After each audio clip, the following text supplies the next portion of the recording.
Friends, very good afternoon. Hearty welcome to the second episode of Interaction with the CEOs. I recollect we had our first episode of this series on the 18th of April, almost 2 months back. And that time itself, we had decided that since this is something which will go on for a couple of months and rather quarters, we will continue with this series for coming months with a space repetition. And here we are, all the members of EMA, with the three CEOs.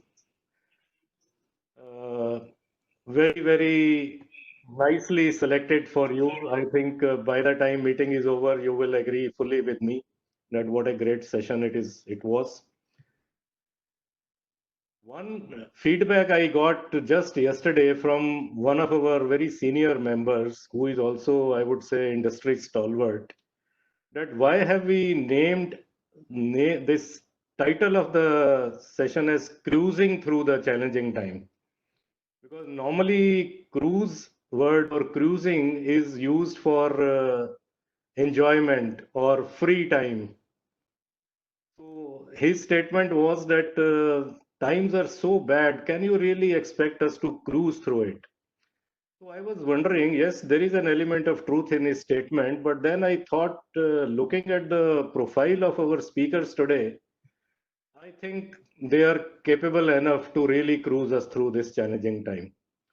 They are from different background, different types of companies, so as to give an optimum view of not only facing the challenges, but also creating a and how to create opportunities out of this difficult time.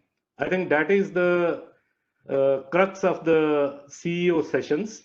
And I am also very happy to see that as our original thought, which we had conceived some 6 months back, in fact, Siddharth was also very actively involved in that when times were good and physical meetings were possible.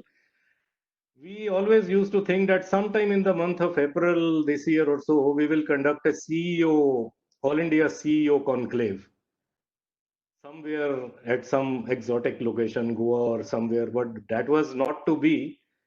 But now when I look back, I think the COVID time through digital meetings is actually offering us a better platform to all this.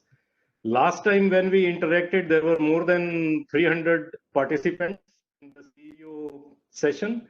And today I already see 185 are there, despite a Saturday afternoon. And our expectation is that we could be touching 300 once again. So welcome once again, the CEOs as well as our members. And as I was saying earlier, the three CEOs are from different types of companies and backgrounds. There is a CEO from a large multinational with equally large local presence, more than 25 factories in India. To fully support Make in India, Mr. Sunil Mathur, CEO and MD of Siemens Limited. Welcome, Mr. Mathur. There is a CEO of a large conglomerate present transmission in particular, but that group looks into distribution, generation, and anything to do with infrastructure. And here is CEO and MD of Adani Transmission, Mr. Anil Sardana. Welcome, Anil. And last but not the least, Mr. Anil Gupta, CEO MD of a local homegrown company, Havels, already got into multinational activities. So here is an example of a domestic homegrown company becoming multinational and one of the market leaders in India and abroad. So all yours. And along with these we have also chosen very carefully today, very, very able moderators, and we could see one may not be enough, so we have two, Vipul and Siddharth. They don't need any introduction among IMA members. So thank you very much for joining in and best wishes for the session today. All yours, Vipul and Siddharth. Thank you, President, for your opening remarks and setting the context. Welcome, Mr. Sunil Mathur, Mr. Anil Sardana, and Mr. Anil Rai Gupta. So thank you all for accepting this invitation and making it to this IMA event today for CEO panel discussion. In fact, one thing that has happened to IMA fraternity in the lockdown is that we all have come together and in large numbers. In fact, we have already crossed the 200 registration or participants for the day already. And this coming together has, sorry, excuse me, is giving a lot of different kind of mindsets and challenges that we face on a day-to-day basis. And I would thank all the IMA fraternity for joining us with us today. I will start with the introduction of Mr. Mathur. I mean, Sunil Mathur, the Managing Director of and CEO of Siemens Limited, it doesn't need an introduction, but I think it's good for all of us to know where he comes from. He's currently the Managing Director and CEO of Siemens for the Southeast Asia or South Asia and the global leadership team of Siemens, and also a member of the board of Siemens Healthcare Private Limited and Gamesa Renewable Energy Private Limited. So while we know you, Mathur, as also the local leadership, but he handles a lot more than and he does what we know about. Previously, he was the Executive Director and Chief Financial Officer of Siemens Limited and was also responsible and part of the member for the global finance team. We really look forward to the financial side of also understanding the business challenge. So that's one of the advantages of having you here today.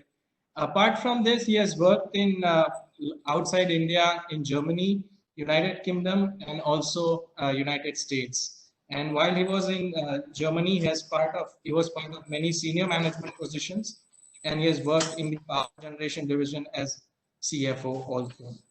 He also has taken leadership positions in CIA and FICCI, has been advising the Indo-German Commerce faculty that handles here today.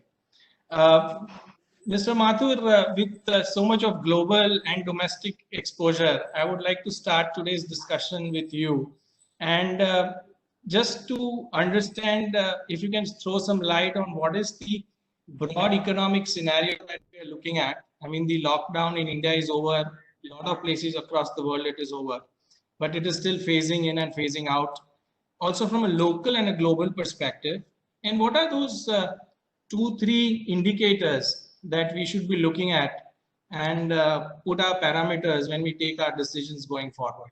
Since you're also part of the global think tank in Germany, maybe that perspective would help our members take decisions. So over to you, Mr. Mathur, with your thoughts on the subject, please. Thank you very much, Vipul, and very good afternoon to everyone on the call here. Also, thank you, Mr. Chugh, Mr. Mishra, for inviting me today. I think the situation globally is, to be honest, not very different from what it has been or what it is over here. As the number of cases continue to rise, there are some parts of the world that are doing better than others. Europe slowly seems to be getting things under control and is now concentrating on reviving the economy very seriously.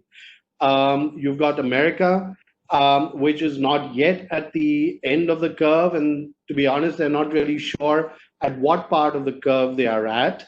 So economy right now is not really the principal focus. They have to deal with the crisis, which has been much more than what they thought it would be. But then with the crisis, they've got the economy slowdown and they have elections coming up. So they have a lot on their hands right now. China, on the other hand, was the first one that started this thing off, but has also very quickly gone back to almost normal. And their capacities are back up to what they were pre-COVID. So they are basically back up and running. If you look at Asia, and I won't talk about India, everybody is aware of that. But if you look at the Asian region, a little bit Asia, Middle Eastern region, I think the numbers are still not clear again. Where are we in the overall picture? Are we on the rise in the number of cases? Have we peaked already? Will we stabilize? So we are not yet talking about V, U, and L shapes. We are just right now trying to tackle in Asia overall and in India in particular with just getting through this, through the virus issue and making sure that lives are safe. However, linked to that, of course, we've never been more conscious of the fact that you cannot separate lives and livelihood. I think it has become painfully obvious to us here in India, but also painfully obvious to countries around the world, how closely the economy and the health of the individual are actually interlinked. If you look at the global forecasts of GDP, pre-COVID, and this is around January, February of this year, the global forecast for the GDP growth was around 2.5%. Currently, they are projecting minus 5.5%. So obviously, there has been a major slowdown that they expect in this calendar year. And this is minus 5.5% as on 31st of December, calendar year. But on the other hand, they are looking for a growth of 4.5% in 2021 then. So there is a turnaround that they are expecting in 2021. The US, which was doing pretty well at 2.5%, is projecting minus 7.5%, 7.3% this year, but is also projecting back up to 5% next year. So you see, China, for example, was at 5.8% earlier on, is now down to around projecting around 0.5%. But next year, they expect to bounce back to 7.8%. So you're starting, of course, from a lower base because this year is bad. And I think that is the message overall. If you look at European Union, 0.9% pre-COVID, minus 8.5% expected for the calendar year, but next year going back to 3.5%. So I think the broad message is everyone believes that this calendar year is not going to be easy and that there will be a slowdown. But the next calendar year is going to start moving into a much more positive zone.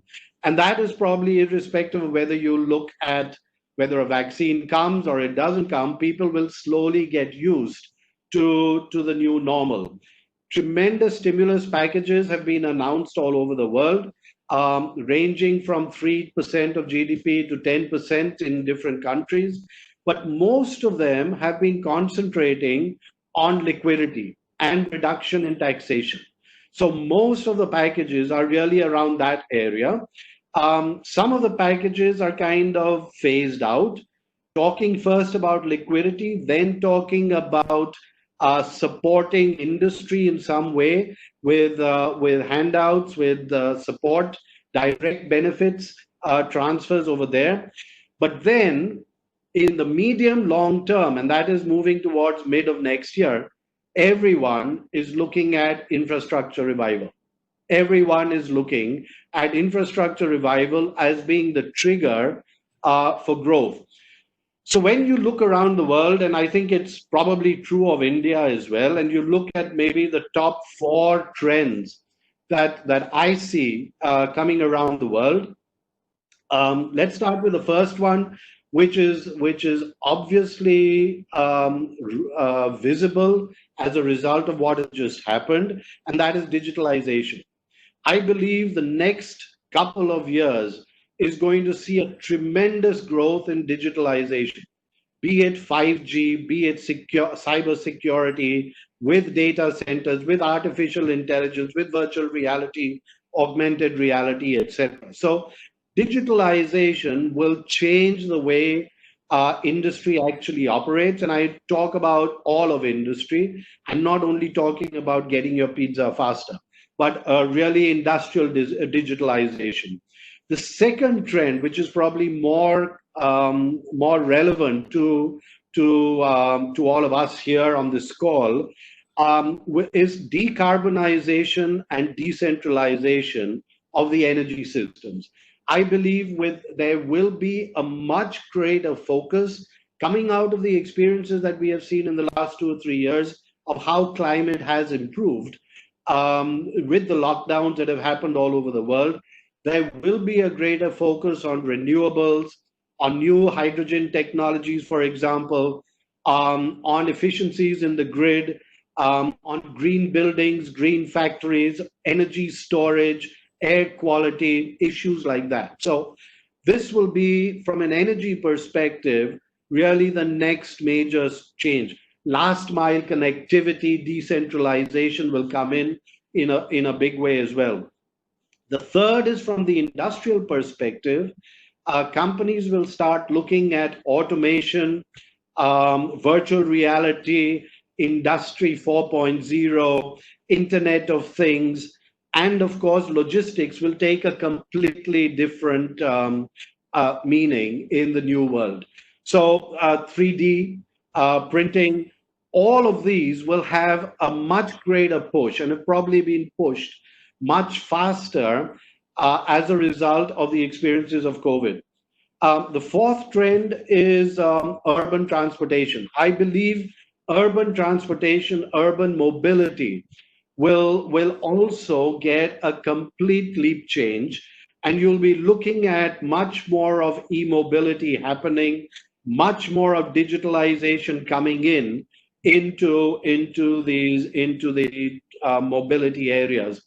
And finally, the focus on healthcare infrastructure will take a completely different meaning. And if you look at it from the India perspective, India spends just 1.3% of its GDP on healthcare. You've got China, which does 2.9, Brazil does 3.9, and you're talking about the developed countries doing much more than that. So healthcare is going to take a completely different meaning as you begin to realize the impacts of what has happened so far. Now, when you look at all of these areas that are now becoming global trends, and countries are now putting funds, billions of dollars, into these areas already, and India is also looking at all these areas, I see a huge potential for us here in India. All of this is going to require energy. India is going to be a part of the global supply chain. It already is. And it is going to become critical for us in order for us to be competitive, in order for us to be able to be at the top of the curve, and for us to grow back to where we should be. And I believe, we were projecting 4.5% growth or 4.2% growth pre-COVID. That is now dropped, and there are projections of -5 for the current March year, March 21 until March 21. But then there are projections of bouncing back to 8.5 to 9%, albeit from a lower curve. But none of that, and the eventual growth that we are going to have to reach of 7.5% as a country, none of that is going to come unless we concentrate on these 4 or 5 different items. The good news for all of us on the call is all of these are going to require a very robust energy availability. And I see, therefore, the energy market really getting into the next level over here over the years as industrial productivity increases, as our competitivity has to increase, as we move into 5G and cybersecurity and artificial intelligence. Everything is going to be dependent basically on energy. And this is going to take care of both sides. We're going to have to look at the demand side, and we're going to have to look at the supply side. And I think the best person to talk about that is Mr. Sardana, and I'm sure he'll touch on that as well. He's right in the middle of that of that story. From an India perspective, of course, as I said, we are completely linked in to the global world. We are already a part of the global supply chain in more ways than one, be it doors for Boeing, be it PLCs for industrial use, and everything else that goes with it. So we are going to be having to face also the challenge of how do we get back to this to the growth rates that we should be doing. My view is private sector today is running at capacity levels pre-COVID, and I'm talking end of February, early March, of 65, 68%. Now, those have obviously dropped during the COVID times, and that has dropped. That will probably be much more muted in the next couple of months. So I don't see private sector really investing. What will therefore have to be done is for public sector investment and private sector investment in infrastructure to come back, because that will really be the kicker to the economy. Every large infrastructure project feeds 8 to 10,000 suppliers downstream. And that is what will really kickstart the economy. And while there are stories around the country already of this beginning to happen, I think this is going to be what we're going to have to start looking out for. And I know, again, Mr. Sardana's company and a whole lot of other companies have already got huge plans for infrastructure that they've put in place. The government as well is working on that. In the short term, however, I believe companies in India will concentrate on 3 C's. First C is cash. Everyone is going to be looking at conserving cash in the short term. Everyone is going to be looking at conserving capex in the short term. Nobody is going to expand except in the area of infrastructure, the large infrastructure companies and government. But when you have got capacity utilizations which are below 65, 68%, you don't go in for fresh expansions. And finally, in the short term, everybody is going to become much more conscious of costs. And when you look at these 3 areas and you look at the trends that I mentioned earlier on, digitalization comes back as the basis. Digitalization will help save cash, it'll help save capex, it'll help save costs. So this is going to be the next real focus. And we in Siemens have already seen a much greater interest in that area. I'll stop over here, but I just want to say one major statement. I think we from our company have been here in the country for 150 years. And over the 150 years, we've seen multiple cycles. There's been cycles where we've done terrifically well and cycles where the economy has gone down. We've gone through the financial cycle. We've gone through all sorts of cycles. But at the end of the day, I think particularly for us here in the country, what keeps Siemens globally and what keeps me here personally convinced is the India intrinsic growth story. I believe very clearly on the India's growth story. If we have to get back to 7.5%, where there is no discussion about, we will have to do that, then the growth will have to come back into the economy. If the growth has to come back, the kicker for that growth will have to be infrastructure. It will have to be these trends that I have just talked about. So I'm very, very confident that with the Prime Minister's plan of Make in India, Power for All, modernizing the railways, healthcare for all, these are areas which are intrinsic to the infrastructure and the growth story of the country. We are the software capital of the world. Digitalization is going to be the future of the world. Energy is going to be the basis. The largest user of energy today will be data centers in the future. And that is going to be, as the business goes up, energy consumption will go up, energy requirements will go up. And I believe we will have to be at the center of that growth story. So I'm very, very positive about the India growth story. I think we are at a blip right now, and the question is a short-term perspective. But for most companies, they are not built for the short term. Companies are always in the business for the medium and long term. And I think the India story for the medium and long term is a terrific story. And there are not too many countries around the world that will be growing at 7.5%. So I'll stop there. Thank you very much. Thank you, Mr. Mathur. I think everybody going from a negative GDP to positive, and that's the way that the next wave of growth will come. Siddharth, you want to come in? Yeah. Thank you, Mr. Mathur, for your kind words. And entrepreneur, one who finds opportunity within the crisis. So thank you for showing all the opportunities available to the entrepreneurs in today's time. Friends, we have a very young and dynamic speaker whom I am going to introduce, Mr. Anil Rai Gupta.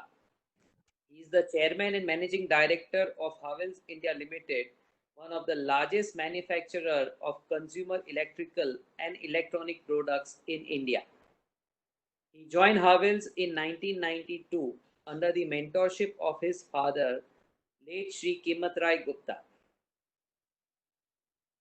He graduated in economics from Shri Ram College of Commerce, Delhi University, after which he did his MBA, Marketing and Finance from Wake Forest University, North Carolina.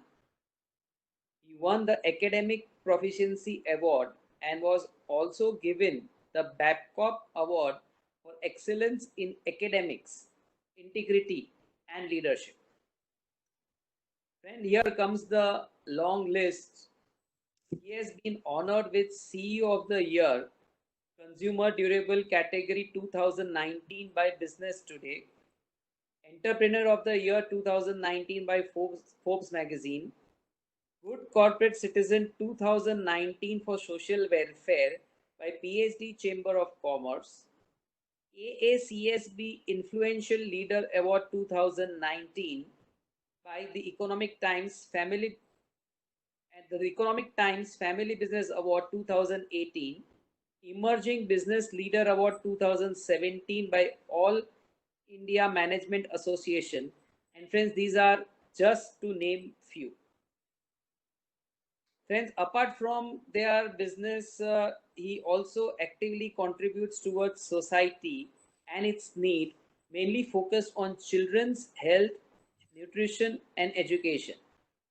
Since 2005, Havells has provided daily made meals to over 60,000 school children, most of them from poor families. To aid the government's initiative of improving general hygiene and cleanliness, Havells started building environmental friendly bio toilets in Gujarat in government schools in 2013 and has so far built over 4,400 bio toilets. A keen follower of Indian history, ARG through Havells is now working closely with Aga Khan Trust and Archaeological Survey of India to restore some World Heritage sites in the country.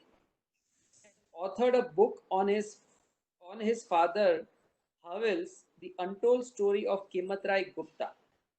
He takes keen interest in music, cinema, plays golf. He's a very good singer. He lives in Delhi with his mother, wife, and children.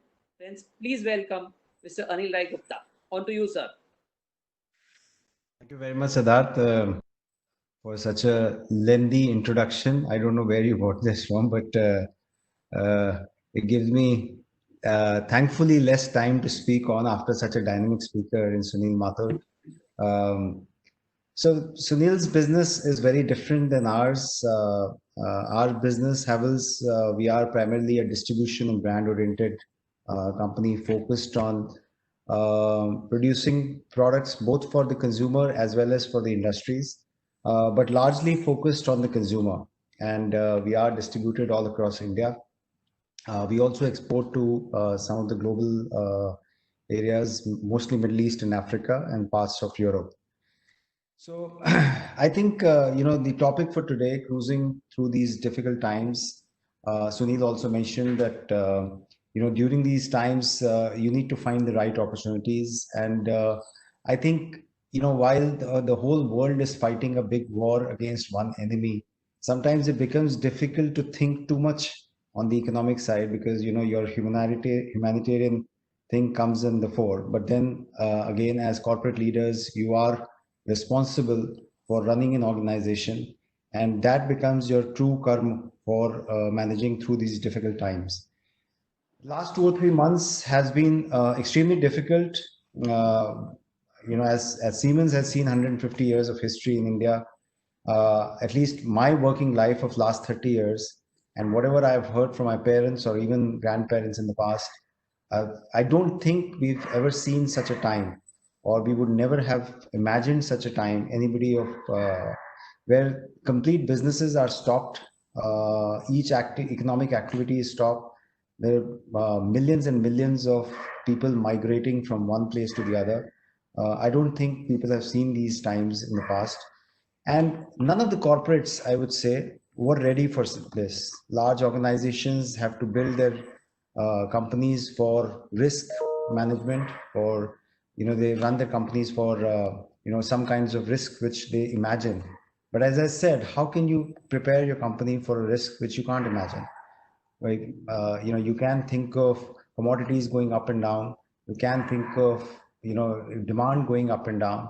It's difficult to think that demand goes down to zero. So I think these were challenging times, and as Winston Churchill once said, it will be foolish for anyone to let a crisis go waste. And that's where most of the corporate leaders, in fact, today Fortune Global Survey came out for 500 top leaders, where if you see the most positive aspect, which is coming from, who have managed these last 2 months the best, are corporate leaders like all of us. I think they are not giving enough marks to any of the people who are running governments, but I think the corporate leaders have had the toughest of the challenges. And running your company, the fact that we are sitting here today through these difficult times, it just shows the resilience of the corporates, and specifically focused on India, I would say. The corporates in India have shown a big resilience during this time.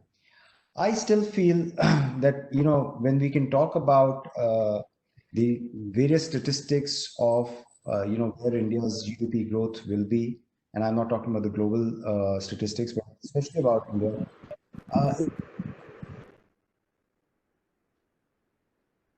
This year. But then again, if you take out the first month or month and a half or 2 months of entire economic activity, it's almost wiping out 15 to 16% of your GDP. So there will be degrowth. I think what needs to be seen is how we come back in the next month, next 2 months, and how fast we can come back. How fast we can come back to the levels of what we were pre-COVID times. And I think that should be the metric for each and every organization going forward. I think as a company, if I were to say that it's best to look inward right now rather than outward. And when this COVID happened sometime in late March, or the lockdown happened, one of the things which I told my stakeholders, whether it is employees, dealers, vendors, that the best time is, yes, we should go out and help the world. We should, but we can't go out and touch base with the entire world today. 200 countries are affected by this. So the best thing is if we can take care of the company. If the company is strong, we can take care of employees and all stakeholders. And I think the fact, again, as I said, the fact that we are all sitting here today, we've all done a great job, and congratulations to all the corporate leaders of EMA, as well as for the entire country, who've cruised their companies through these difficult times. These difficult times, last 2 months, if I reflect upon, have taught us all a lot of things. I think we've started looking at our business very differently than the way we looked at, the way we used to communicate. I think everybody is talking about, Sunil talked about digitization. I think digitization is something which everybody was trying for many, many years. It used to be a function. Over the last few years, some companies had started saying it's the backbone for any organization. But I think what has happened during this crisis is that adoption of digitization has become a very simple thing. Earlier, it was to bring in more productivity. But I think today, if it's not within the company, but the entire world, the entire consumer, a rural consumer also, we deal with the rural consumers as well. The adoption of digitization has just been tremendous. And I think this is where the world will go to. And this is where I see the light at the end of the tunnel, that the increase in productivity, which will happen because of this digitization, the focus on cost structures, the focus on cash, the focus on sweating all your capex, which has come because of this 2 months crisis. I think it's going to teach us all a lot how to compete with the world. I think we've always complained about the fact that China has great infrastructure, China gets a lot of support from the government, which has always happened there. But I think this whole Make in India is going to be a new reality after this thing.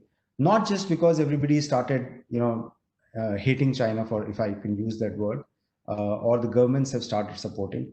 But the fact is that the entire markets are becoming.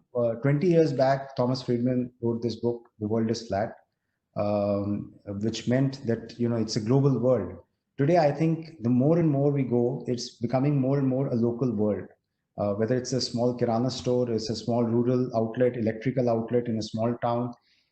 Even when things are coming back, what we are seeing is that it's not the large towns which are getting back the sales, it's the small towns.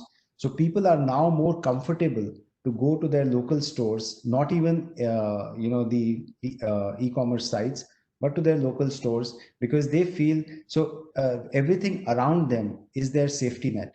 So I think going forward, a lot will change, and I believe 3 or 4 things, or I would say 5 A's that one company can look at during this time is how they can, automate their company, how they can make their company agile.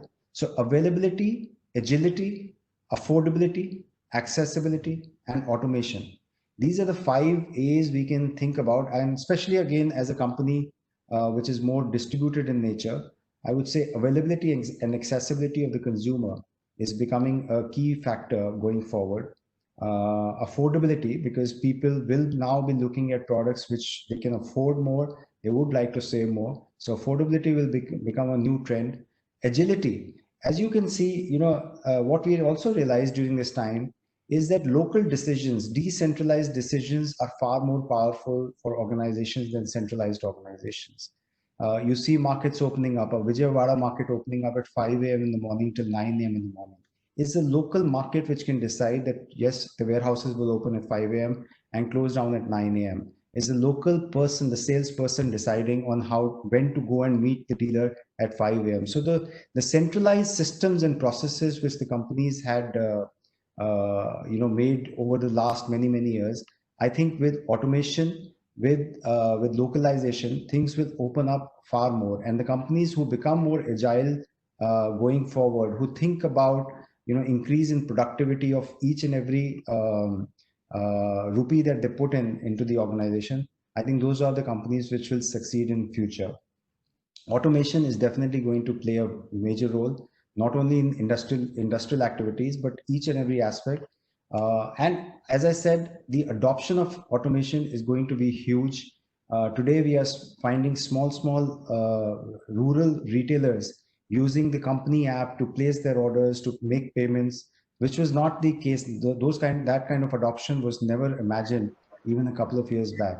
So I think a lot will change, but as a company and as a country, I think we should remain very hopeful, because if any country which comes out faster this crisis, I think this will be India, because India has this intrinsic growth potential.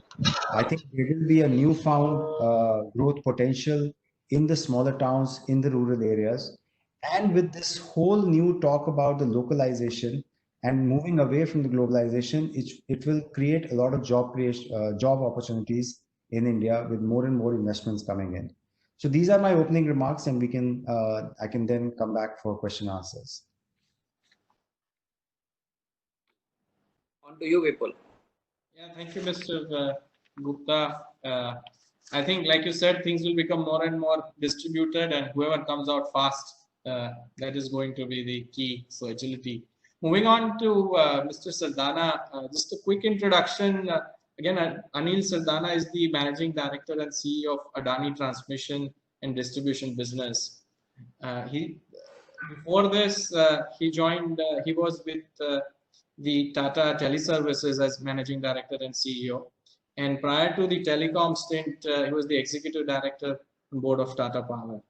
He was actually the founding Managing Director for Tata Power Delhi Distribution and was instrumental in the takeover that took place from the state-owned DISCOM, and has been credited with dramatic turnaround of Tata Power Delhi, and has been bestowed the prestigious Silver National Award of Meritorious Performance for 2 consecutive years, 2004-5 and 5-6, in power distribution by Prime Minister of India. I think that's a great achievement. He's also been key in executing 2 major M&As, so quite a bit of JV experience, but more so Mr. Anil has been focusing on about 40 years of his experience in infrastructure space. And I think that's the interest for us here, sir, today. He has worked with NTPC, BSES, and currently also heads the National CII's Infra Council. So coming to you, Mr. Sardana, you know, we all talk about coming back from a negative GDP to positive, and infrastructure is something that will lead us out of this. We are facing 2 challenges. Obviously, there is no dearth in terms of the need for infrastructure in India, but there is definitely a challenge in terms of how we'll finance it and really make it happen and execute. So, sir, your thoughts on where we are going on this sector, overall economy, and maybe a few pointers for our members. Over to you, sir.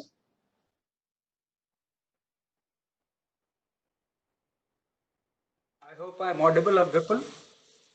Yes, you're. Thank you. Thank you. I just wanted to test that. So after such a nice discourse by 2 of the other colleagues, I guess I need not really get into the macro part of how things would pan out, but perhaps focus more on what's the current situation of how we look at the sector, particularly power sector, and how things would shape up, perhaps with interface between power sector and the industry, which caters to the power sector, because that's how the members would be very keen to look at how things could emerge and evolve.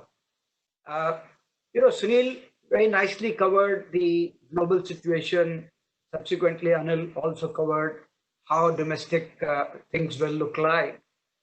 Let me give you a very quick pen picture in terms of how COVID times will impact us in future and how would we have to deal with the situation. Well, we all know there is nothing which is hidden from anyone that the demand profile during these COVID times changed quite different than what it normally is. While the overall demand reduced by about 25% across the country, but more important part is that close to about 70 to 80% reduction happened in commercial and industrial demand, and close to about 55% jump took place in the residential demand. Now, what this translates to? It translates to the fact that the subsidizing customer is going to pay much less for this period, whereas the subsidized customer is going to actually demand much more in terms of the subsidy element.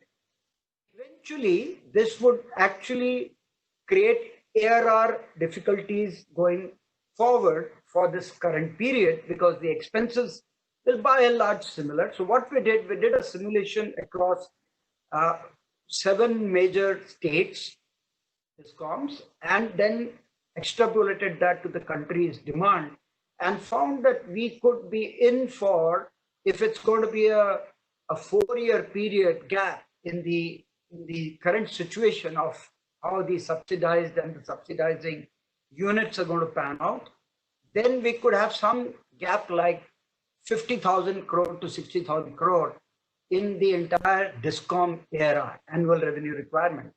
and which eventually would mean that the tariffs going forward for this current 19 to 25 multi-year tariff period could actually change during the mid-year, and either regulatory assets with carrying cost could get created, or there could be a challenge in terms of the tariff increase.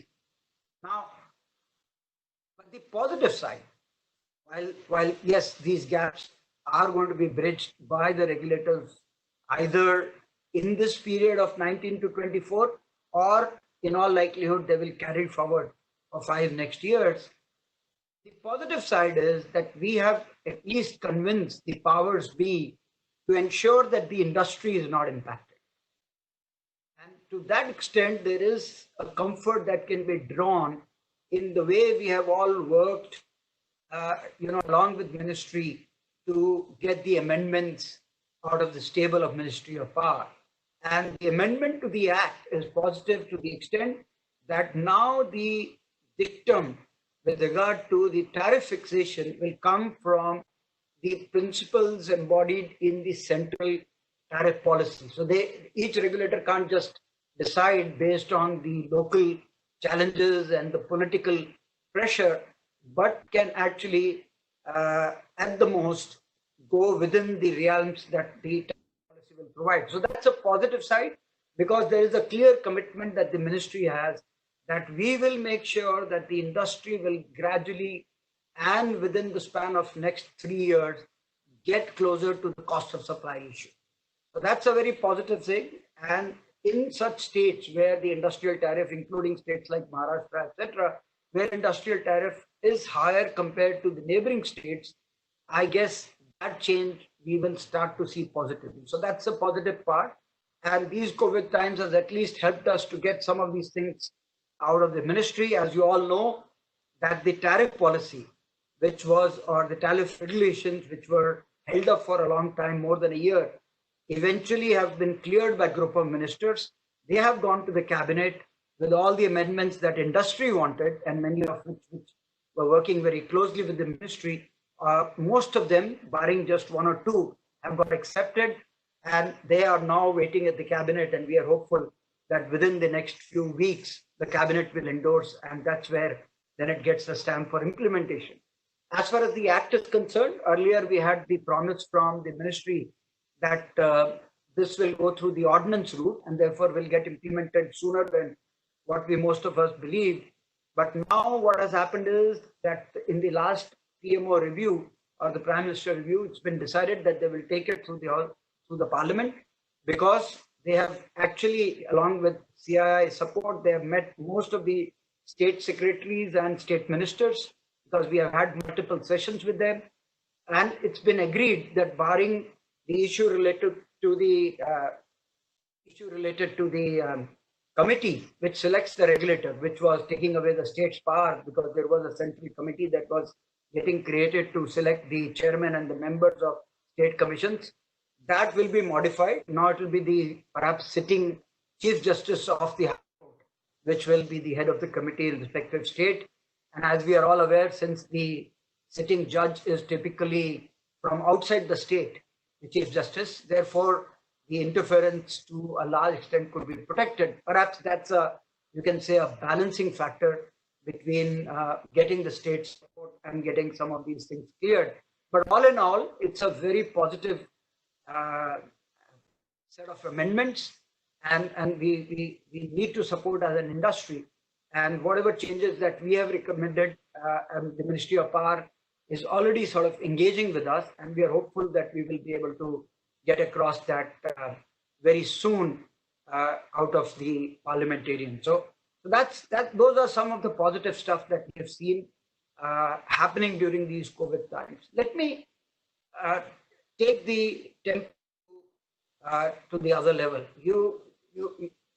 Most of my past speakers touched about the international scenario and then came down to the domestic scenario. I guess I just want to add to what Sunil mentioned, but not repeat what they said. I just want to say there was and there is a strong, at least political will amongst countries led by United States that some action is taken against China. Now, that is more like a pipe dream because a lot of economic activity is dependent on how China interfaces with each country. So while on one side, G7 could well become G9 with the induction of India and with the hope that India will sort of side with those vocal countries which want to get China to sort of go before the world. Very unlikely that the way at least many of us see, because my personal sense is economic drivers and supply chain breakages will compel people to ultimately not take any precipitative action like sanctions, etc., against China. And I guess better sense will prevail that the industry should therefore balance this act with the government, that the government does not sway with the American action, because America is going into a very sort of perverse kind of an action-oriented stance, more to pick up the local votes. As Sunil mentioned, there are likely to be elections in the United States, and all will depend on who comes as the next president.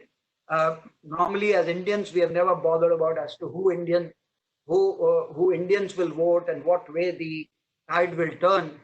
But knowing that last time Indians supported the current president, I only hope that we will have more balanced outcome, at least in terms of messaging, even if the current president was to reappear as the president of the United States, because this entire tyranny of isolating China could go against the grain of industrial growth in India, because a lot of raw material actually comes from China.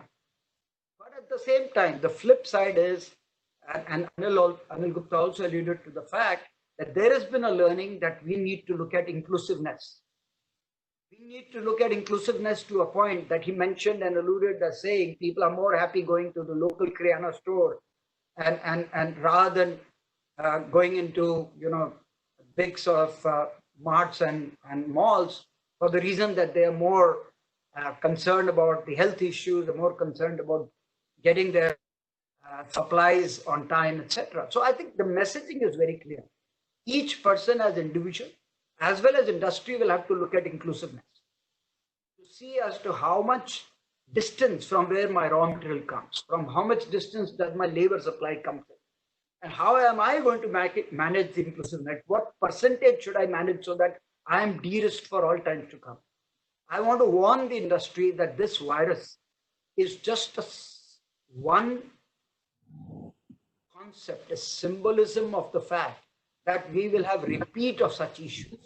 Imagine that if cybercrime is one activity that we saw during this period of COVID, I don't know how many of you got impacted, but many industries saw tremendous amount of heightened activity on the cybercrime. A lot of gateways were impacted, a lot of country sites were impacted.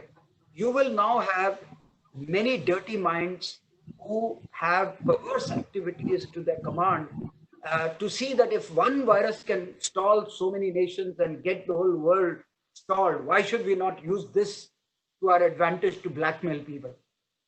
We need to be therefore careful that if this activity is going to repeat in different renditions, how much exclusive we become as industry. I think this is a very, very moot point in terms of ensuring that the supply chain breakages, as also the labor supply for all times to come, is ingrained in our risk profile, is ingrained in the way we look at our business continuity metrics. Because that's another one area that has taught us that every industry, particularly industry like us, which is 24/7, needs to create DOMs at the working place.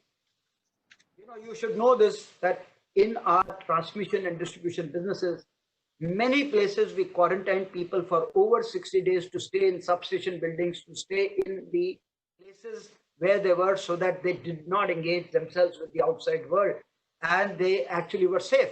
Now, that's just one learning, that it could be for such extended period, what kind of DOMs you create, what kind of rationing arrangement you create, what kind of wash facilities you create, what kind of other aspects that you make sure that people therefore are able to ultimately deliver to the promise or the delivery outcome in an uninterrupted manner. That's the learning.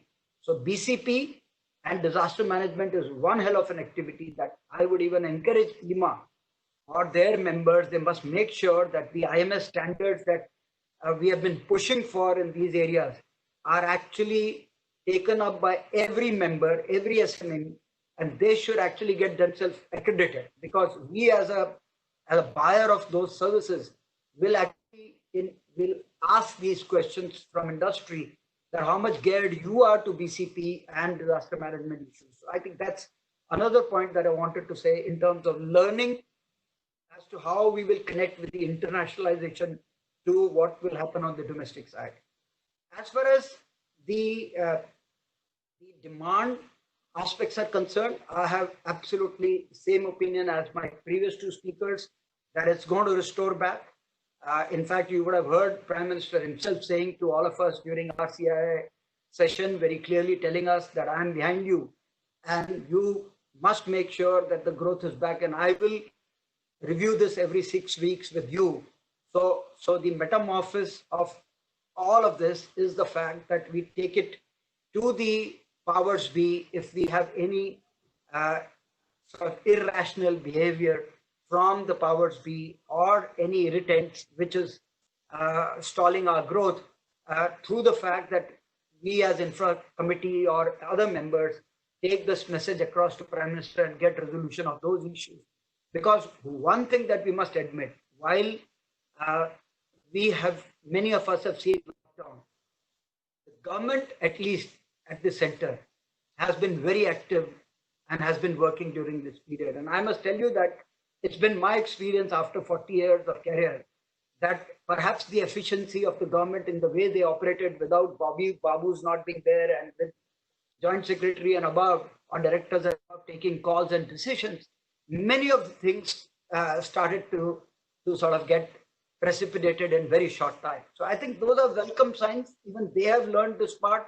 And in fact, they are talking about the fact that we will ask many of our people now to work from home, because this is perhaps a better way for even government to be efficient.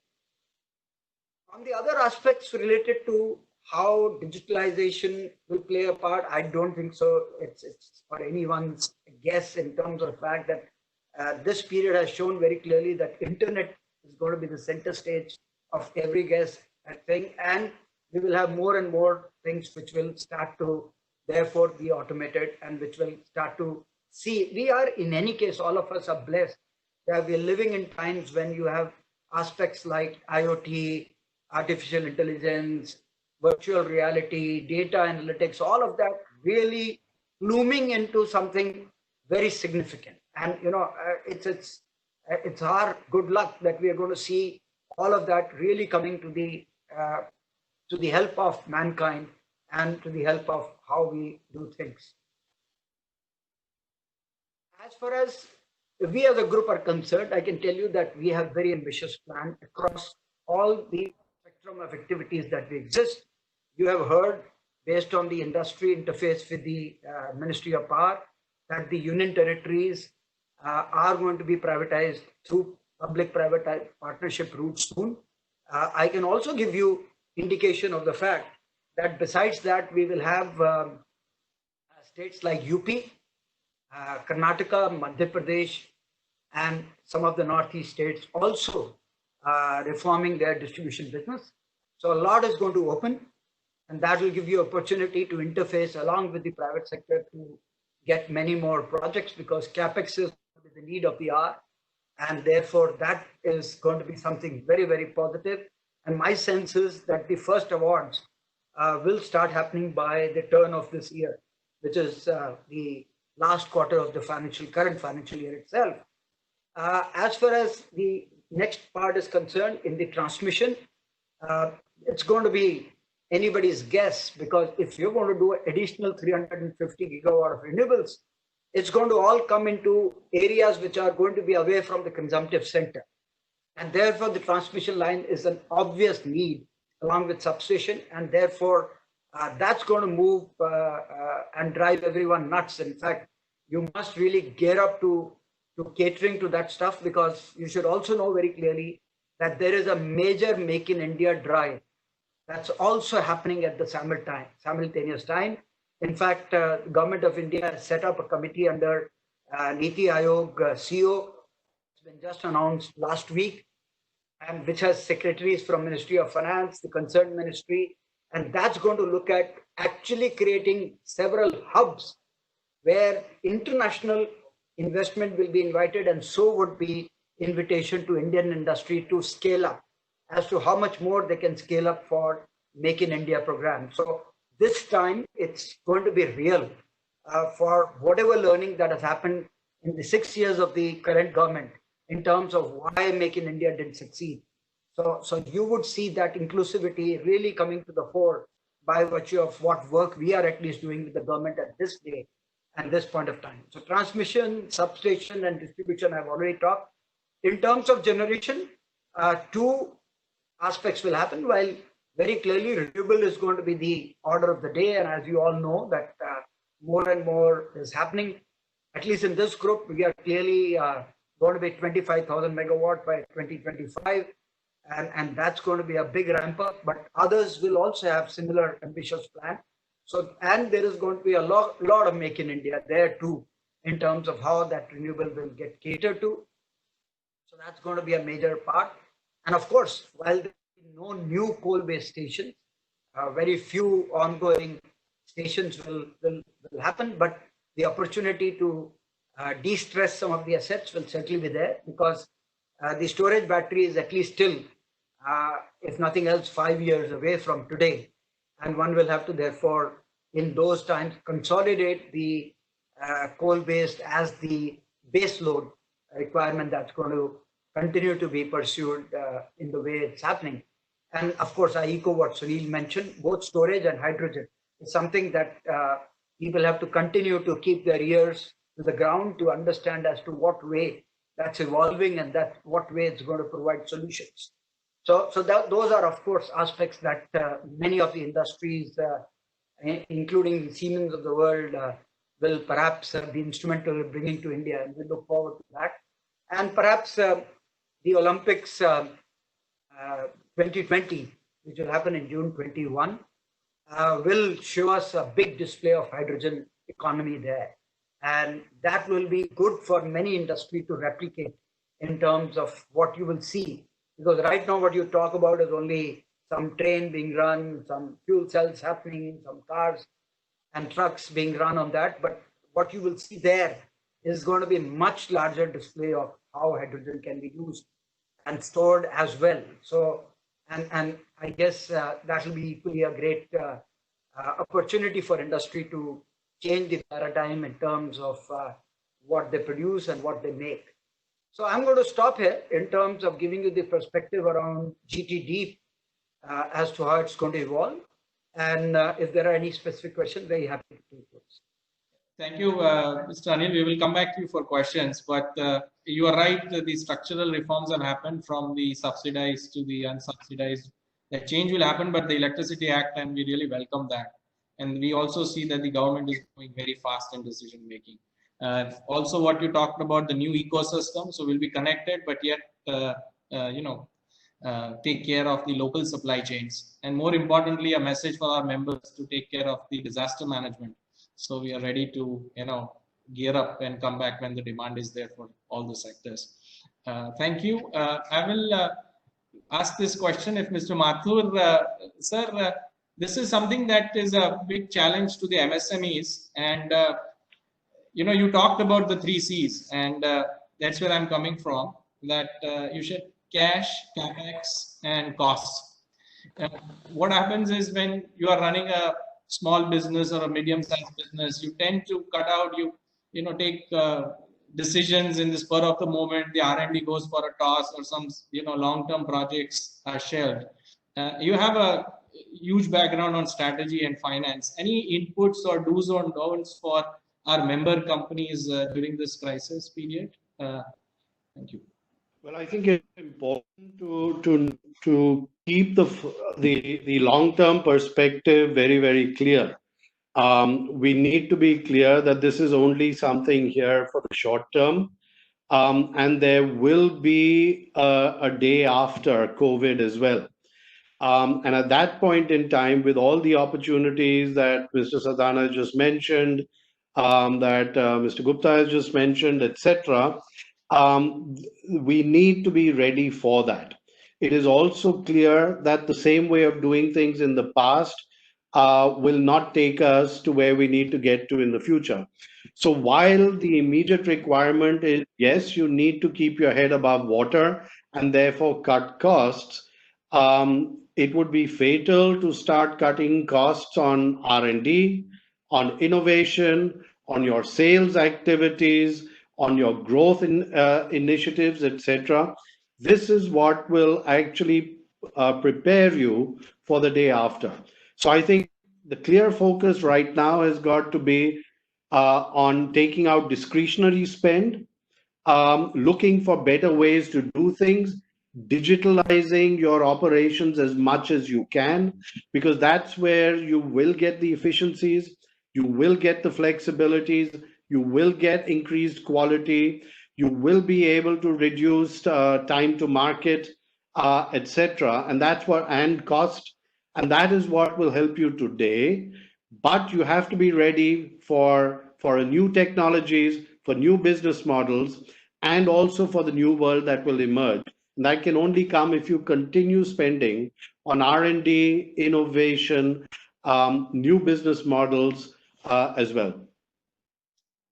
Thank you. I think it is a tough choice, but I think we have to think long term, like you said, rather than, and this always comes through the MSME. And I think it's good that you put the long term perspective for the decision makers here today. Anil ji, Mr. Gupta, I was just, I wanted to come back to you on your Make in India. And, you know, we see that the government is trying to bring in a lot of investment. What do you think as a country and also as an association, and you have been in the Indian industry, homegrown industry, what is your advice to our members for really making and taking advantage of the Make in India initiative that is happening now? No, I think, thank you very much, Vipul. First of all, I must say that just for an introduction, normally electrical industry, especially in the low voltage side, is considered to be importing, and I'm talking more in terms of the consumer. If you talk to any consumer, they would actually assume that you would be importing all the products from China. Even today, I meet so many people outside. They would say, oh, all the fans are imported from China, all the appliances are imported from China. But that's not the truth. You know, India has, over the last 10 or 15, 20 years, has changed. Especially, I would say that, you know, at Havells, we manufacture 95% of what we sell, we manufacture in India, in our own factories. So it is a misconception, and it's easy. It's an easy route sometimes that you can go to China and procure and then brand in your own name. It's an easy route, but I think if you want to be in the industry for the long term, because you know sometimes you get competitiveness if you want the right quality only because there is some sort of a incentivization which is happening at China, and then some vagaries of the market, dollar up and down, custom duties up and down can happen that can completely disturb your supply chain model. So from the company side, I think you should be very clear and prepared that your supply chain can be competitive, both quality wise and cost wise, if you manufacture in India. And this is happening for the last 20 years, as I said, before this government came, when they started the Make in India program. I'm saying, as Anil Sardana just said, that today the government is really awake and they want to really help the industry and they want to create this Make in India into a bigger reality than even before. And as associations and organizations, we need to really go out and represent ourselves that what kind of an opportunity Indian manufacturing has today for the global world. Just to give you a small example, Indian AC market, air conditioning market, is only 8 million pieces, right? And about 5 million are manufactured in India, 3 million are imported from China. We have a huge potential to manufacture everything in China in a fast market where penetration of air conditioners in India is only 5%. But the extent of China, the numbers they manufacture, they sell all across the world, other than the domestic consumption of 60 million air conditioners, they also export 90 million air conditioners all over the world. The extent of opportunity for India to manufacture and export globally, especially when there is a ready consumer who want to go away from China, if not 100%, I agree with Anil completely, that you can't change the entire supply chain model, but they are more than willing to look at alternate sources. And today we have a huge opportunity. Make the right investments, the long-term investments in manufacturing. We need to make the investments in such a way that we don't become competitive for India, that we get some, import duty restrictions, import duty, non-tariff barriers and all, and then we become competitive. We should become cost-wise and quality-wise become competitive for the world. And secondly, as an association, we should definitely make all representations to the government and present our case that what we can offer to the world. So I think we have a immense opportunity to now make this Make in India a huge reality.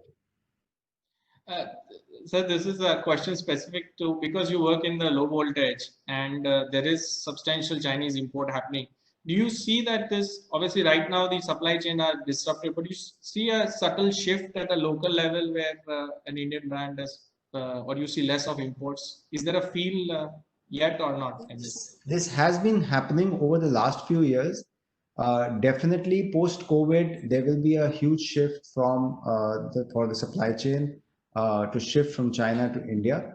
But as again Anilji said, a lot of raw materials and components still are imported from China for electronic components, and you just can't cut off completely from China. But yes, you should also not be fully dependent on China. So I think over a last few years, there has been a constant shift. As I said, 10 years ago, all fans were imported from China. Today, practically not more than 10 or 15% fans are imported from China. Everything is manufactured in India. And I'm talking for the industry, not for today. Lighting was 90% imported from China. Today, I would say it has gone down to 50%. I think going forward, it will go down further. Yes, the components, the LED chips will continue to be there. And that's where we need to have a right balance, that we don't completely try to cut off China. Thank you, Mr. Gupta. I think lighting is a good example, how dependent we were, and now we are quite up there in LED. Coming back to Mr. Sardana, sir, there is a question on the chat box regarding the same topic, but in the transmission and distribution sector. There we have the challenge of technology and also the goods coming in from China and then testing, etc. You being at the consumer side, or the ultimate customer for all of us, what is your take on Make in India for the transmission and distribution sector overall? Any inputs for us or the members and the organizations? Yeah. So Vipul, I don't think so we should make a sweeping statement in terms of the fact that a lot comes from China. It's a lot. I agree with what Anilji just said. A lot is now being made in India and is consumed in India, duly made by Indian factories and Indian companies. And in times ahead, in fact, the way we are trying to work with government, that for all tariff-based competitive bid projects, TBCB as we call them, people will have to source at least 95% value from India.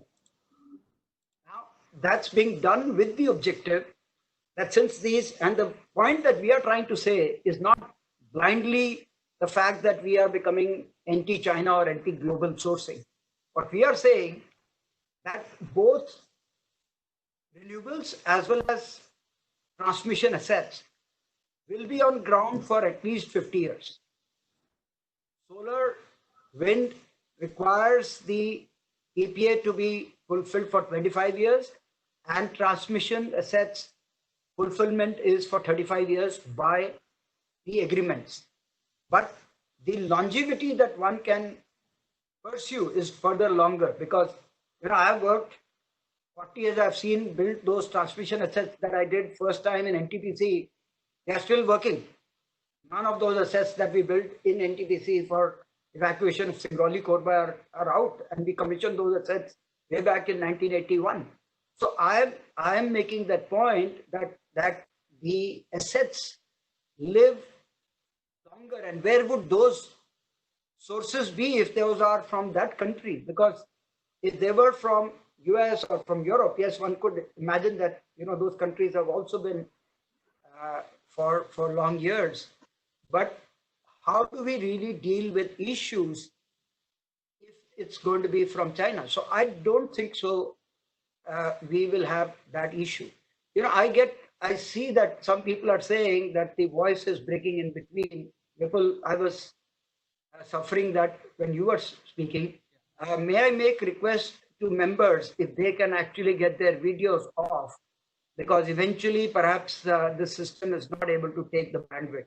So other than speakers, if rest can keep it off, then it will be perhaps better. Thank you. Yeah. I will also switch off my video. Maybe now it's going to be better for even me. So the point that I was making is, I don't think so we should make these sweeping statements, and we should make all efforts in India to become competitive, to become qualitative, to become robust, replicable in the way we do things. And I don't think so there should be any problem at all.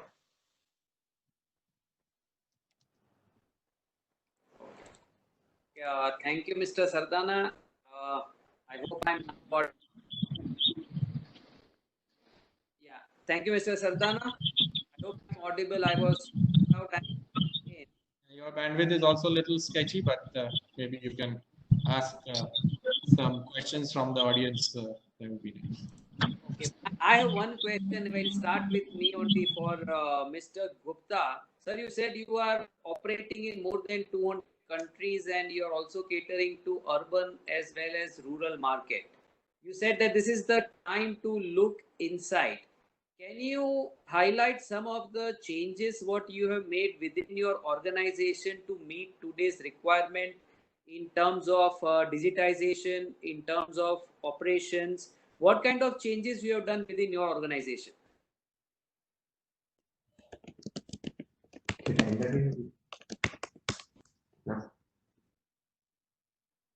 Okay, I think we'll hold on for this question, as Mr. Gupta said he will disconnect and join again. Friends, we are running short of time, so we'll quickly get on to question and answer session. So if you have any questions, you please raise your hands and we'll call you by your name. Siddharth, there is a problem even hearing you. Is it? Okay. Okay. Is it clear now? Maybe everybody, if they switch off their video, bandwidth could improve. There is a terrible problem on voice. Yeah, it's for everybody. I think, Chubji, it's the bandwidth. Can we continue? Yeah, I've joined back. I can hear now. Yeah. Okay, Mr. Gupta, the question for you was that you mentioned that you work in more than 200 countries and cater to urban as well as rural requirement. And this is the time to look within. So can you share some of the changes what you have made in your organization in terms of digitization, in terms of operation, in terms of distribution to cater today's requirement? Well, I would say quite a few, and it will be difficult for me to carry out everything here or let you know, but at least I can focus on a couple of them. And the fact that I said adoption of digitization for the entire distribution chain. We have 150,000 electrical outlets, and today, at least now, within the last 20 days, almost 20%, 30,000 people are onto the app to place their orders online. So which was considered a pipe dream earlier.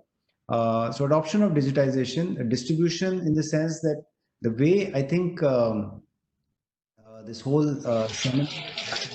you remember, for every company, we used to call all the consumers or the influencers in a 5-star hotel. And today there is so much of saving of time if you can call your influencers on a web and do a complete product launch, for example, it will be much cheaper as well as much more efficient. So I think quite a few things which are happening. One of the things that, as I said, people are depending more and more on the local distribution. So we've also started something called a online to offline initiative, wherein people can come and order their orders on the e-store of our company, but it will be supplied from the offline stores which are available in their pin code area. So each and every dealer, retailer will be uploading their inventories onto the e-store of the website, and the consumer doesn't know really. He just places the order. He doesn't need to go to the local shop also to buy the product, and he places the order on the e-store, and then the product is available there. It also depends upon how close you can be to the consumer. While your people may not be able to travel, but still can you be close to the consumer? In the last, I would say 2 months, we've completed about 50,000 service calls where the service engineers could not even visit homes of our people, and half of them were solved on the phone through DIY videos, through explaining on the phone. So people that wanted to, service their air conditioners or service their water purifiers at home, it was done on a FaceTime, and 50% of the calls were resolved through that. And going forward, you start thinking about, whether this can be a new norm. So I think in distribution, there are huge opportunities to improve productivity of your sales force, of your distribution channel, and hence improve the value to the consumer. So as I said, that I can name down 50 odd initiatives, but just to name a few here.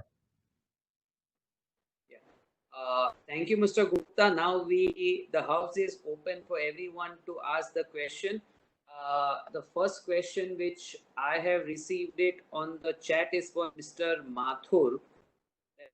Although infrastructure growth in electrical sector is a priority item for central government, it's hardly adequately backed by financial outlay in the union budget. How do you think the big kicker, as you said, would come in infra spends? Yeah, I think it's a very good question, and this is really one of the key issues right now being discussed as well. But I think one of the discussions that is happening very clearly is public-private participation, and this is already coming in metros. We are working on some metros where in the Pune-Hinjewadi, for example, where we are looking at a public-private participation model where the new contracting is actually international standard. And I think this is somewhere where we will come in with equity as well as help raise debt. So there will be PPP coming in very clearly as one area. I think the support that the multilateral banks are giving towards infrastructure is another very, very major area of financing. And finally, I think the fact of the matter is that if infrastructure has to be the kicker, the government will have to raise those funds, even if it means that it has to go to the RBI to get some fresh currency printed. There is always a discussion around the fiscal deficit and the linkage of that to derating. But I think countries around the world are doing that, and India is also looking at that as a possibility, albeit as a last resort. But then the knock-on impact of that for the country and for the fiscal deficit and the income in terms of increased income tax, increased GST, increased revenues for the government are substantial. So there are business cases for that. So I believe financing is not really the critical issue.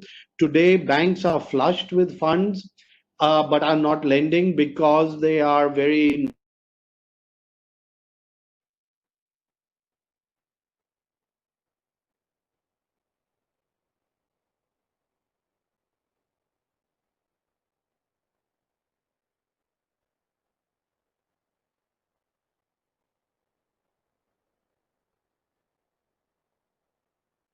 I think Did we lose him? yeah, I think we lost him. I think But so. to continue on the similar lines, there's a question from Mr. Neeraj Nanda to Mr. Anil Sardana. How does he foresee growth outlook be supported by capital generation as infrastructure is capital intensive? This question is from Mr. Anil Sardana. Also, if I can just pinch in Siddharth, there is a second question related to this for Mr. Anil Sardana. What will be the impact on power demand in various circles? And this is from Mr. Bimal Kejriwal. So those are the two questions. So the first one, I think Sunil answered that there is no dearth of capital if there are good bankable propositions. Because today, in fact, it's the other way around. The government is nudging and pushing, RBI is nudging and asking banks to disburse money, but there are no takers. So, or there are no viable projects, if I may say so. So if there is a capital need and those projects are there, Indian banks are flushed with funds. We recently did a $2.6 billion capital management program in the international markets, and even during initial COVID days, as of 31st March, we did tremendous sort of 1 billion bond that we took our Adani Electricity Mumbai to bond market. You'll be surprised, we got 6 billion as the offerings. So market is flush with funds. You have to have a good value perspective in front of people. So that's one part. So I don't think so capital should be a problem. And I echo said. Coming to the second point, which my friend Bimal Kejriwal wants to know as to how would the demand profile be in different circles. Well, that all depends on the economic activity. If the economic activity is back to the pre-COVID times or improves, inshallah, considering the fact that India wants to rest the initiative and supply, improve exports, do heightened activity, and going by what S&P's prediction are, then we should be actually doing better. So one can clearly hope that the demand restoration comes back quickly. We have already started seeing that prior to the rains in the southern India since last 2 days, the demand increase was already there. We were seeing only shortfall of about 5 to 7% of what pre-COVID times were. So there are those positive signs. We hope that the economic activity will really bolster the power demand. Okay, thank you.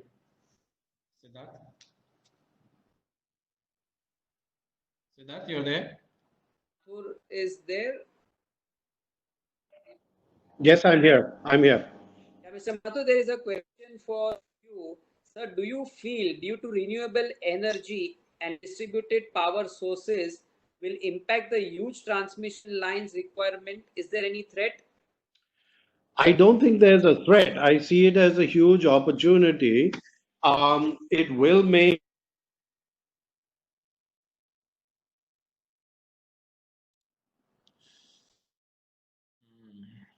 Siddharth, did we lose him again? I think so, yeah. I think you can go to the next question. Let's see. Okay, again, I'll go back to Mr. Gupta. Sir, we have a lot of MSE members. We have, I think, around 300 members who are logged in today, and most of them are MSMEs.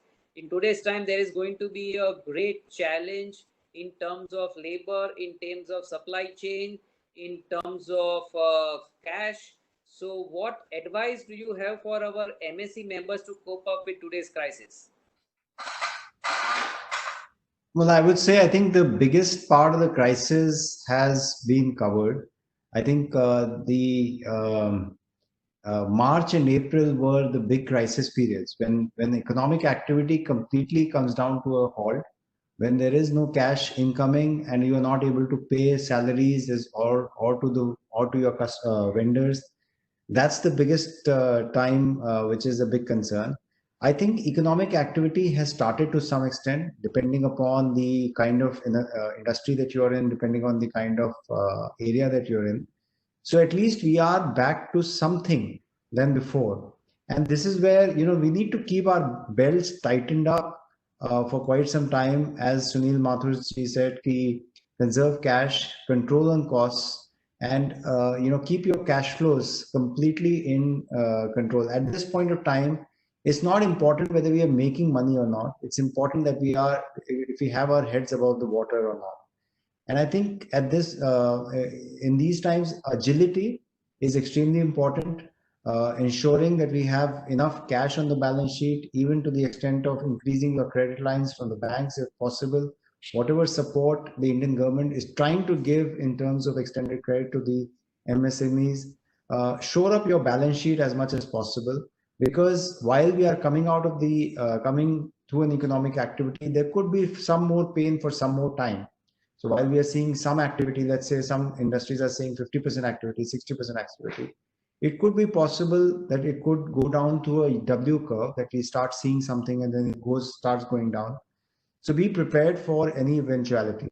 And I would say that, just like, just imagine as if your salary has reduced and you need to manage your house in that salary.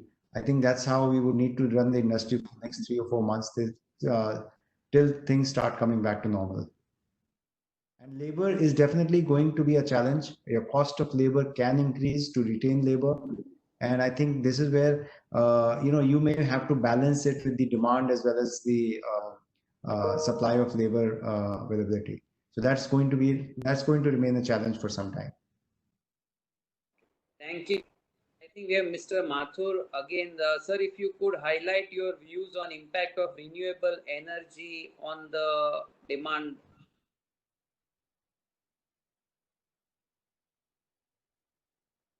Mr. Mathur. Let me fill up for Sunil. As I said, this is going to be a great opportunity, because most of the plants will come. If they are wind plants, they're going to come at coastal or at hilly terrains, and most of the solar is going to come into absolutely obscure desert lands or wastelands. And these are places where, by and large, there are no real substations or evacuation facilities. So, and these going to be bulk, because India, as you know, has adapted the bulk concept rather than decentralized concept for renewables. So therefore, the transmission lines and substations will be in large numbers. You are already aware that that there are 2 or 3 locations that Government of India has shortlisted, and amongst those 3 locations, they are talking about something like 65,000 megawatt from just those 3 locations. Now, for 65,000 megawatt to be evacuated from one location is not going to be, or 3 locations is not going to be easy. And that will require tremendous amount of corridors, and there is a possibility that you might even end up needing high voltage DC systems also. Because if you are going to take it from western region to southern regions, there is a possibility you may not take long lines, you may take HVDC also. So one has to clearly look at this opportunity in a big way, and this is here and now time. It's not that it's going to happen in future. We're talking about something which is going to be in next 2 years, 3 years, that we have to complete some of those, complete those projects. Yeah, thank you. I think you even mentioned it earlier, and now that the focus is more on renewable, even with the environment impact that we talked about, this is a great opportunity to look out for. We have our also on this. Mr. Mathur, yeah, Mr. Mathur, we can see you and we can hear you also. Yeah. Okay, that's good. No, I don't want to add anything. Anil said it very well. Very well. Absolutely agree with him. Do you have any more questions? We are running short of time. I was just thinking, we have Mr. President with us, Mr. Chog. Maybe he has a question or some comments from the panelists before we close. Can I request? Thank you very much. I don't have a question, in fact, but I am impressed with the interest shown by our member community in asking the questions. I can see from the chat box there are large number of unanswered questions yet, but we are running short on time. And this shows the capability of the three CEO speakers today, that they have made the program so interesting. And we got a glimpse of global scenario, we got a glimpse of domestic scenario, and we got an overview from power sector. That was great. And all this augurs well for demand creation in our country in the coming months. One topic probably we could take up in the next such session, which we will be conducting probably with a space repetition a month or two later, possibly on the exports focus, because as Mr. Mathur mentioned, that capacity utilization is 65 to 70%. It was before COVID. And now after COVID, certainly it is less than 50%. So one area where our member community, particularly MSME, could also focus is on the huge export opportunities, thereby increasing our factory outputs and capacity utilization also. Because at present it is hardly, we are doing 1.5% of global trade, which we are capable of increasing towards 5% in coming few years. But of course, as all our three CEO speakers mentioned, it will call for a lot of digitalization, increase in quality, R&D orientation, innovation, because that is where our chances for exports will improve. So overall, I'm very, very happy to have gone through this session today. And I'm more than sure that all our 300 odd members would have benefited a lot. Please do write to us with your suggestions for continuous improvement of such sessions. And I am personally thankful to all the three speakers, Mr. Sunil Mathur, Anil Sardana, Anil Gupta ji, for having spared so much of time, almost 2 hours or so we are into this. And you have really made it a day for us with your valuable inputs. Thank you very much. Vipul, maybe you can close it formally. But we thank you. close it with the last question, which we ask all the CEOs who come to for discussion with EMA. My last question to all the CEOs, sir, what is your learning from this pandemic, and what is one line advice which you would like to give it to a member? This is my last question to all the three panelists. We'll start with Mr. Mathur. I think the learning is you are learning every day, and you've got to be open to learn every day and adapt even faster than what we thought we could do. Thank you. And Mr. Gupta? So definitely whatever Mr. Mathur said, I agree with that. And I would only add a personal learning for me is to understand what is important and what is not. And, how to, be a little bit away from this rat race of life. And again, so it's more of a personal learning for me. Thank you. Sardana ji? Yeah. So I think very nicely put across by Sunil and Anil ji. And particularly, I love the fact that how do we escape the rat race? I guess the rat race might become some other race, but the races will continue. I guess that's how the humankind is all about. Now, for me, I think the biggest was the reality of disaster management. We will continue to encounter many more of these in the times ahead, and we better be prepared for it. Okay, thank you very much. And I'll propose our Vice President, Mr. Vipul Ray, to propose the formal vote of thanks. The President has already talked about what a session this was. So I think I did not go back into what all that we have covered. We have covered a lot. But I think the real takeaway for members, and that's what I want to first thank all the three leadership for this, is that you coming online and sharing your thoughts. I think that's the biggest takeaway for anybody in the industry when we see such stalwarts giving their inputs, because I think communication makes a lot of difference. And when we get into specifics or broad issues, the membership looks up on you. And you can see that from the kind of attendance we have had today. that people are really eager. So first of all, sir, thank you all three of you for accepting our invitation and joining. Quickly sum up, Mr. Mathur, thank you very much for taking us from the global to the local. And like you said, the growth will come, but the focus areas may be different. It could be more on renewables, digitization, taking care of the environment on that side. And for the business owners, maybe to focus more on the cash capex and costs. I think those were a lot of takeaways, but the growth will come, but the bricks and mortars might be slightly different. The input, the character of that growth may be slightly different, and we need to be aware of that. Anilji, thank you very much. You were right on spot. You quoted crisis cannot go waste, and I think at a personal and at a professional level as a company, you have shown that we need to be inward looking, and I also see that inward not only as an organization, but from what you just said, also at a personal level, and move forward. Definitely, a lot of things have already been, like you said, being made in India pre-COVID, and post-COVID, the sentiment will help. And also what you mentioned about the disbursement in terms of demand. So not only the big cities, but the smaller towns and the kirana shops. So I think as business leaders, we'll take that away from our discussion today, that we need to keep focus there. Mr. Sardana, thank you very much again for joining. I think you gave us a complete overview of the power sector today.